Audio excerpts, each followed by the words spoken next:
Magandang umaga mula sa Pag-asa Weather Forecasting Center. Ito ang ating update sa magiging tayo ng panahon sa susunod na 24 oras.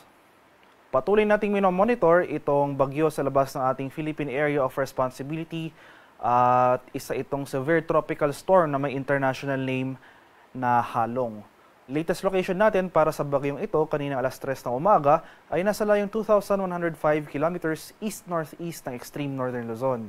May taglay itong lakas ng hangin na malapit sa gitna na umaabot ng 100 kilometers per hour at pagbugso na umaabot ng 125 kilometers per hour. Yung movement nito ay pa-northwestward ng mabagal. So sa ngayon, yung scenario natin para sa, yung most likely scenario natin para sa bagyong ito, less likely ito na pumasok ng ating Philippine Area of Responsibility. Pero in the event na pumasok man ito ng ating PAR, ang ibibigay nating local name para sa bagyong ito ay Kedan. Pero in both of these scenarios, pumasok man or hindi itong si Bagyong Halong, so pag pumasok man ito, dadaplace lang ito sa northern boundary ng ating PAR, ay hindi ito magdudulot ng epekto sa kalagayan ng ating panahon as well as sa kalagayan ng ating karagatan. So mananatiling malayo itong sentro ni Bagyong Halong sa ating bansa sa mga susunod na araw. At samantala, sa kasalukuyan may minomonitor tayong cloud cluster sa labas ng ating Philippine Area of Responsibility dito sa southern area or sa baba ni Bagyong Halong. So malayo ito sa ating bansa at inaasahan natin or hindi natin inaalis yung posibilidad ng development into a low pressure area within the day or sa mga susunod na araw.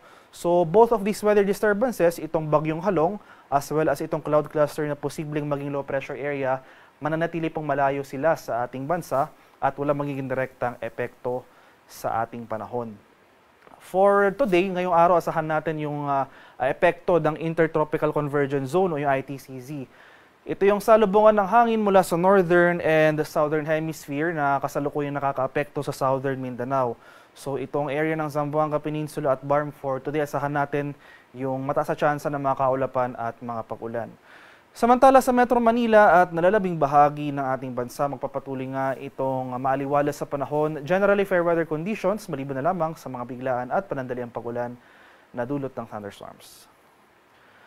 Para naman sa magiging lagay ng ating panahon ngayong araw dito sa Luzon, Metro Manila and most of Luzon, inaasahan natin ang generally maaliwalas na panahon for today. Partly cloudy to cloudy skies pero hindi nangangahulugang wala na tayong pag-ulan na mararanasan. Nandyan pa rin yung mga usual afternoon to evening na mga rain showers or thunderstorms. Maximum temperature forecast para sa Lawag ngayong araw, posibleng umabot ng 31 degrees Celsius. 34 degrees sa Tuguegarao, 24 degrees sa Baguio City. Maximum temperature forecast for Metro Manila for today, posibleng umabot ng 32 degrees Celsius. 28 degrees sa Tagaytay at 33 degrees Celsius sa Legazpi City. Dito naman sa area ng Palawan, Visayas at sa Mindanao, dahil nga sa ITCZ, itong area ng Zamboanga Peninsula at Barm, so generally itong southern portion ng Mindanao, ngayong araw asahan po natin yung mataas na chance ng mga kaulapan. So makulimlim na panahon throughout the day at mga kalat-kalat na pag-ulan and thunderstorms ang ating inaasahan. So ngayong madaling araw pa lamang, itong western and southern portions ng Mindanao nakapagtala nga tayo ng thunderstorm activity. So may mga early morning thunderstorms tayong kasalukuyang nararanasan over these areas. Asahan natin na as the day progresses or later in the day ay mas marami pang lugar sa Mindanao ang makakaranas ng mga thunderstorms. So asahan natin yung makulimlim na panahon throughout Mindanao pagsapit ng afternoon to evening. Nadulot nga ng Intertropical Convergence Zone.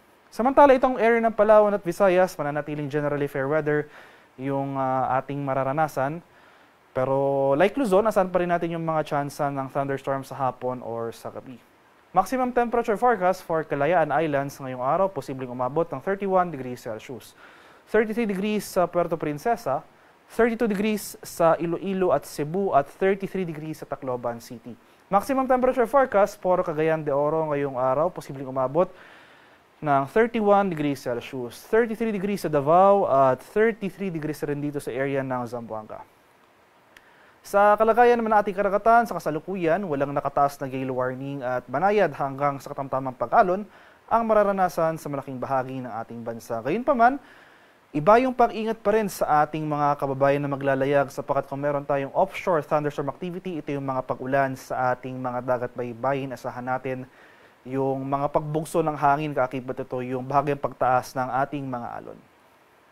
Para naman sa ating weather outlook sa mga susunod na araw, so sa araw ng Martes hanggang sa Biyernes, October 7 to 10, bukas hanggang sa Miyerkules, asahan natin magpapatuloy yung mga pag-ulan na dulot ng ITCZ dito sa southern portion ng Mindanao. Posibleng umakyat yung axis ng ITCZ at magdulot ng pag-ulan sa Palawan at sa western section ng Visayas.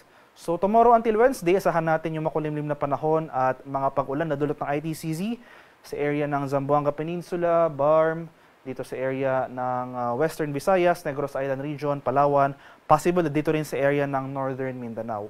Kaya patuloy tayong maging handa at alerto sa mga banta ng flooding or landslides over these areas dahil posible tayong makaranas ng mga pag-ulan sa mga susunod na araw.